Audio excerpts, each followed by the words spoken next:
None of you are working as a team! Where's the lamb sauce? Hell's Kitchen. The show that taught us the only thing hotter than a flaming pan was Gordon Ramsay's temper. Back when reality TV was raw, loud, and actually about talent, not TikTok dances and teary confessionals. It wasn't a show. It was war. Fuck you. You fucking bitch. Fuck all you. A culinary battlefield where dreams and risottos went to die. Ramsay, a Michelin-starred drill sergeant with 10 espresso shots of rage and the vocabulary of a pirate on fire. But that was then. Now, it's slow-mo tears. She's a little emotional. She's been in her head. Staged dorm drama, and chefs who look like they wandered in from a modeling gig. Once it was about passion, now it's about screen time. Once they plated dishes, now they cry into them. So what happened? How did the most intense cooking show on TV become a parody of itself? And most importantly, where is the lamb sauce? Today we dive head first into the rise and glorious downfall of Hell's Kitchen US. And trust me, it's gonna get spicy. Let's roll it back to 2005. George Bush was still in the White House. YouTube had just been born. The iPhone, pure science fiction. People were watching Desperate Housewives without irony, and Boulevard of Broken Dreams was on repeat in every iPod, with that annoying little click wheel. And then Gordon Ramsay. It's a fucking restaurant, not a sushi bar! Already a legend in the UK, and suddenly, there he was, screaming, slicing, taking over American TV like a hurricane in Chef White's. It wasn't a quiet arrival. He showed up like a fire hose set to max power. Hell's Kitchen wasn't a cooking show. It was a war simulation with frying pans. The kitchen, a battlefield of stress and shattered egos. Season 1, it felt dangerous. You didn't know if someone was going to win or just pass out from sheer panic. And sometimes both happened. The contestants weren't influencers with certificates from some online chef academy. These were people with kitchen scars, like Elsie Ramos, the single mom who bulldozed through trained professionals using nothing but soul and homemade gravy, or Michael Ray, the first ever winner, who turned down the grand prize on national TV. That I now want to make you an offer.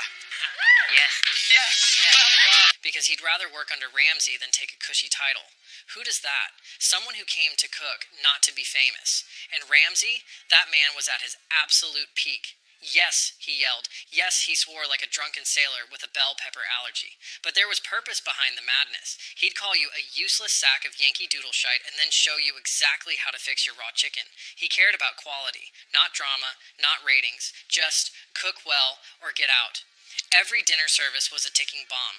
Contestants would literally collapse. In season 2, Maribel had to be carried out in an ambulance after collapsing in the middle of service. The next day, she came back, no speeches, just pure fire. In one episode, Ramsay kicked out an entire brigade because not one of them could poach an egg. Get out! Leave me alone! Not a single one. None of it felt scripted. It was sharp, and you could feel it from your couch. And it worked. Ratings skyrocketed. Fox had struck gold. Ramsay became just as famous in the US as he was in the UK, and Hell's Kitchen became the cooking show everyone wanted to copy. Season 4, that was the sweet spot. Editing was tight. The cast was compelling. The drama felt real.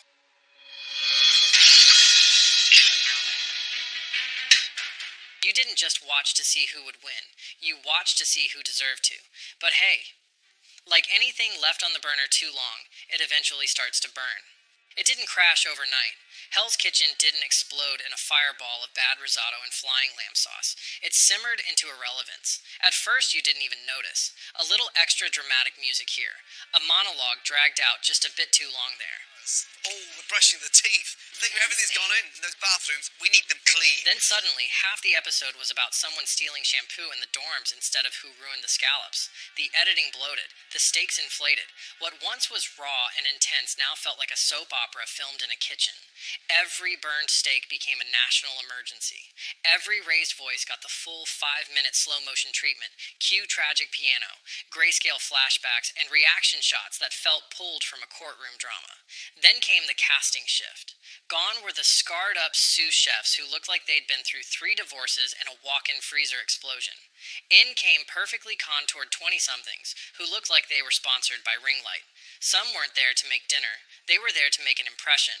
They didn't plate dishes. They stirred the pot socially and perfected the confessional stare. The producers, Oh, they ate it up like it was Gordon's last Beef Wellington. Then came season 15, the infamous walkout. A contestant quit mid-service, not because they were injured, not because they fainted, but because Gordon yelled. I'm done. You're done. Leave me alone. Leave me alone. And if that wasn't enough drama, contestant Frank Calla made headlines for something worse.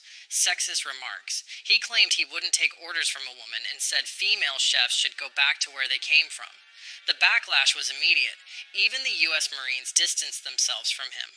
And Hell's Kitchen, the show that once prided itself on grit and backbone, treated it all like a Greek tragedy. Slow zoom on the exit door. Whispered commentary from the peanut gallery. Dramatic cut to Gordon, looking like Zeus on a day off. Flashbacks, swelling violins, existential voiceovers. Let's be real. If you go on Hell's Kitchen and can't handle yelling, that's like going on Survivor and being shocked there's sand. This moment quietly cracked the illusion. The kitchen was no longer a crucible of high-stakes discipline, it was a drama incubator. Emotional fragility wasn't just tolerated, it was weaponized. Fragility made for better clips. Tears meant engagement. Outbursts meant virality. The psychological tension stopped being about food pressure and started being about manufactured meltdown. Are you? Now, fucking look at me in the eyes! Not as big as I am! You fucking are! You weren't watching chefs under fire. You were watching cast members following direction. Why so emotional? Try surviving in a pressure cooker with cameras in your face, no sleep, and producers whispering, "More tears, please." And the worst part? The cooking faded into the background. Whole scenes showed zero food, just dorm arguments and diary cams. And when dishes finally appeared, it was the same old Groundhog Day lineup. Risotto, scallops, Wellington, repeat.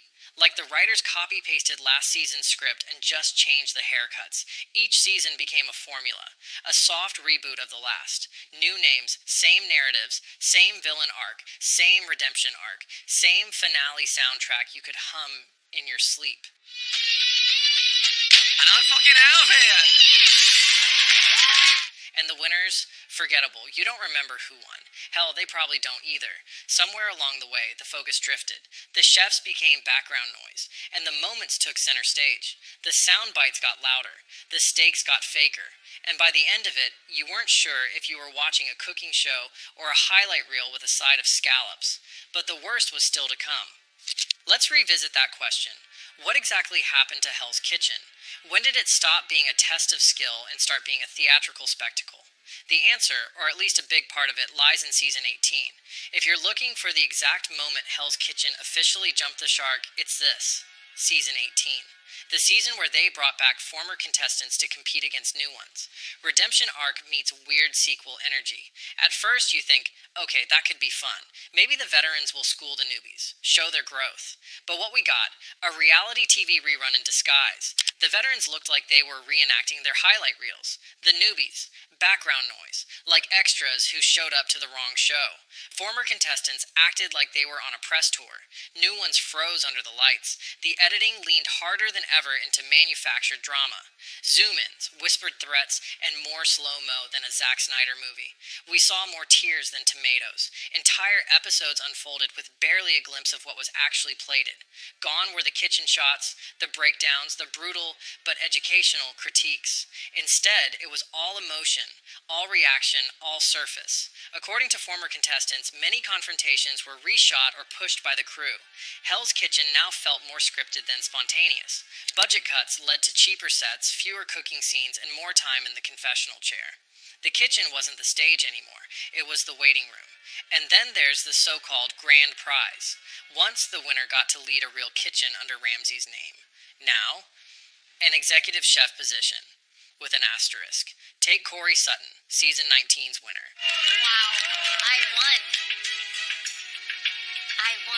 The prize was to run the Lake Tahoe restaurant, but Reddit posts questioned if she ever really did. Some say she left shortly after. It raised questions, not just about her role, but about whether the prize was ever real to begin with. Hell's Kitchen became a machine, not to find chefs, but to churn out predictable content. A rerun in new packaging, same tropes, same music, same disappointed dad Ramsay moment. Where's the lamb sauce? Buried in a sea of TikTok, stitched into skits, printed on mugs, once a scream for standards, now a joke with merch. That wasn't evolution. That was extinction. And in that moment, the audience started to turn. Let's get one thing straight. The audience sees everything. They notice. The subreddit started roasting the show with every new season. YouTube is flooded with compilations titled Hell's Kitchen Used to Be Good or This Show Fell Off. And Twitter? Oh boy. Twitter treats new seasons like a live roast session. People meme it to death. The risotto disasters, viral gold, the endlessly sobbing contestant who somehow avoids elimination, a walking gif, Ramsey's infamous idiot sandwich line. What are you? An idiot sandwich. Idiot sandwich what? An idiot sandwich. Immortalized on t-shirts and TikToks alike. But here's the real problem. The show became aware of the memes, and instead of ignoring them, they tried to lean into them, which made it worse. It all ties into a broader phenomenon, ironic detachment. The moment a show starts performing its own parody, the audience no longer laughs with it, but at it. Hot cold water was supposed to boil faster than hot water. What? Hell's Kitchen began manufacturing virality. Contestants aren't just there to cook, they're there to go viral. Producers include self-aware lines. Contestants make meme-worthy faces directly to the camera, and that's the death of authenticity. When you're not cooking to win, but to trend, you've already lost. Every slip-up now comes with a slow-mo montage and a soundtrack that belongs in a war movie. Someone drops a pan, insert slow-mo. Someone overcooks beef Wellington. Cue dramatic zoom, heartbeat sound effect, and a confessional monologue like they just lost a family member. It's not Hell's Kitchen, it's kitchen theater. And worst of all, the food is no longer the heart of the show.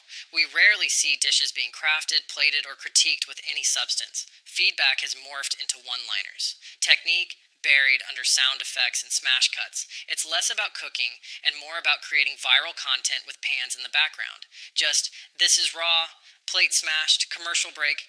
Even Ramsey seems distant. The chef who once pulled contestants aside for genuine moments of mentorship now floats through scenes like a grumpy ghost of his former self. There are far fewer one-on-one moments, less time spent in the dorms or kitchens giving guidance. Some fans speculate it's because he's too busy running his empire. Others think he's just tired of pretending the stakes are still real. Either way, the spark is gone. So, let's return to the big question. Can Hell's Kitchen still be saved? Maybe, but only if it stops trying to be a meme factory and starts being a kitchen again. The early seasons weren't perfect, but they had purpose. Back then, the story was on the plate. Now it's in the producer's hands. What if they stripped back the overproduction? Let the food be the focus again. Let the contestants be actual chefs, not walking Instagram bios. She's a strong leader who is totally at home in the kitchen. And maybe, just maybe, let Ramsey be more than just a caricature of his own anger. Give me overcooked meat. Overcooked fucking fillet.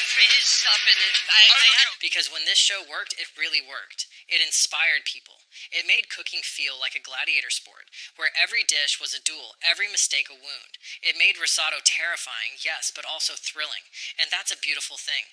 But now, it's background noise. A former king of reality TV now dethroned by its own formula. Once a roaring inferno, now just smoke and mirrors. And maybe that's the real tragedy. Not that Hell's Kitchen changed, but that it became the very thing it once mocked. So if you're still watching, ask yourself, are you here for the food or for the fire?